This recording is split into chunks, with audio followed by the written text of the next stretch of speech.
Hey everybody, I'm HondaPro Jason. Today I'm at Toms River Honda in Toms River, New Jersey, and I'm going to walk you guys around the 2019 Honda Passport. But first, let me give you a little background on who I am and why I'm standing here today.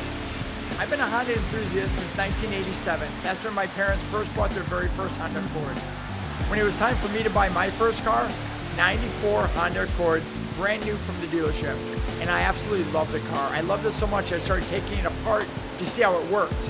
I mean, Honda's an engineering company, so I really wanted to see how they engineer the car, so much different than all the other cars out there. So when it was time for me to get a full-time job in '96, I went straight to the Honda dealership. Got a job as a salesperson. There I spent 20 years selling cars. I was the guy at the dealership that everybody went to when they had any technological questions, as far as like Bluetooth, door lock settings, things that most people didn't know everything about. I prided myself on reading all the owner's manuals. Well, I had 35 salesmen at my dealership, and every day they were asking me the same questions over and over again. So I thought to myself, there has to be a better way of doing this. Maybe I'll make a video, and that time YouTube was just kind of getting big. About 9 years ago, I decided I'm gonna do my first YouTube video. I'm gonna put a video up on YouTube, and I'm gonna share this video with my fellow salesmen. What I didn't know is other salesmen around the country and other Honda enthusiasts and Honda owners would also watch this video. And they asked me to make another video, basically showing them some of the tips and tricks, cool stuff that I knew about the Honda cars. So I did a couple more videos, and then other Honda dealerships started inviting me out to their dealership to help train their salesmen, still as a salesman in suburbs of Chicago. Well, long story short, I have now trained in all parts of the world. Trained in Japan, Malaysia, I've been all over Europe, Scandinavia, Guatemala, Canada, all over Illinois, that's where I'm from, all over the United States, and I've done training on new product. I've also done grand openings and special events in Honda dealerships. So now that you guys know a little bit about my background, let me show you a little bit about what makes the Honda Passport so amazing. You probably already know the Passport and Pilot are very similar. The Passport is about 6 inches shorter, about 1 inch taller. It's a little bit more off-road worthy. From the front, very similar again, a little different grille on the Passport. Both of them have Honda Sensing standard. And Honda Sensing is going to work with a sensor behind the Honda H and a camera up on top of the windshield. Now, if you ever have any issues with Honda Sensing doesn't work for some reason, the first thing you should do is make sure the sensor is clean and make sure there's nothing obstructing that camera. Even a bird dropping can cause sensing to go off. Like in most Hondas, the side mirrors are foldable forward and backward, but these are also breakaway, which means if this happens to break off for some reason, it shouldn't do any damage to the glass or to the door. The Honda Passport also has a pretty neat way of putting all the windows down to air out the inside of the vehicle remotely. So if you're inside your house or your business, you simply press unlock once, press unlock again and hold it. You'll see all the windows open up and the sunroof shuts. Pretty convenient, but the question is, how do you put the windows back up? That's easy too.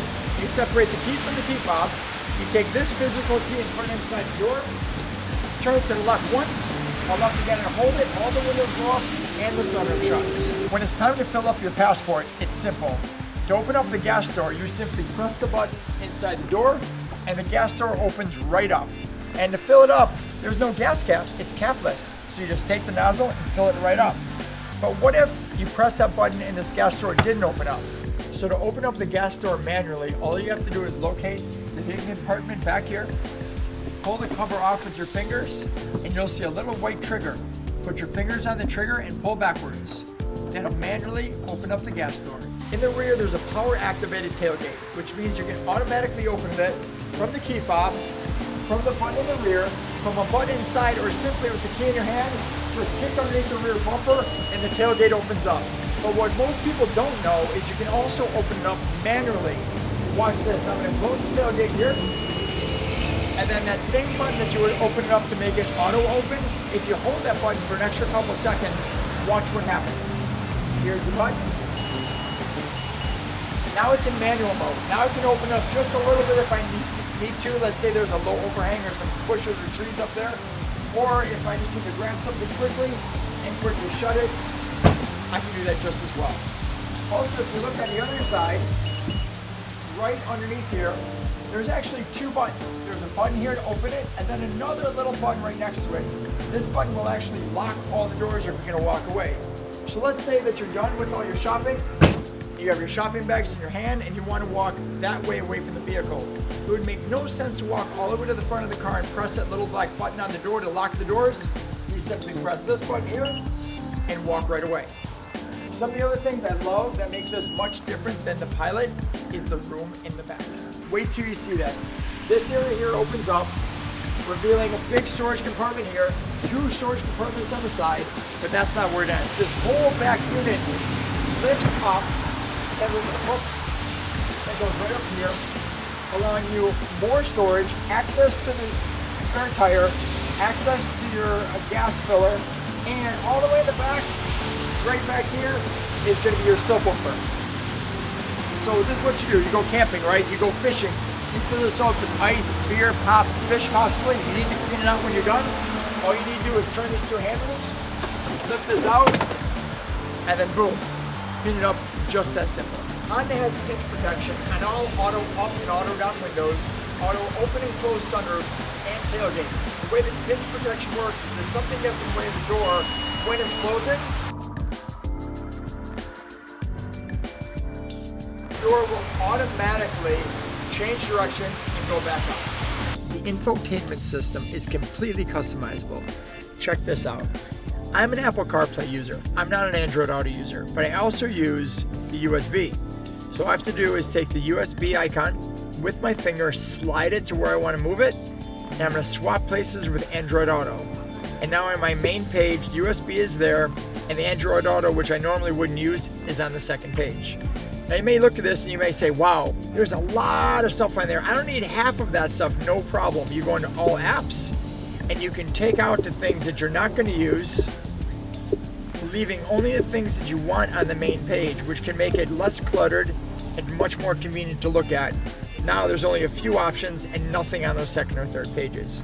And of course you can change the order of any of these that you like, because again, it's completely customizable with hotkeys up on the top. So if you want to move something in a hotkey, Sirius XM radio, you move this right up to the top, and boom, it's always on the top. If there were more pages, it would stay on the top, even changing the pages. Inside your instrument cluster, you can also customize all these items. You have Apple CarPlay, Sirius XM radio, navigation, trip computer, but let's say you wanted to add a couple that weren't shown. Just like on the main screen, here you go to show and hide apps, and you simply select what you'd like to see. My Honda Music, I'd like to add. I'd also like to add AM radio. And now when you go to the main page, you'll see both of those are added right here at the bottom. Now I don't want them at the bottom anymore. I want them all the way in the top. So when I start the car, the first thing I see is FM radio. So you simply go to settings, you press enter, arrange apps, enter, and then you go to your FM radio, you highlight it, and then you bring it right to the top. And now FM radio will be on the top every time I start the car. Super convenient. I hope you've enjoyed this walk around the new Honda Passport. This time from Honda of Toms River.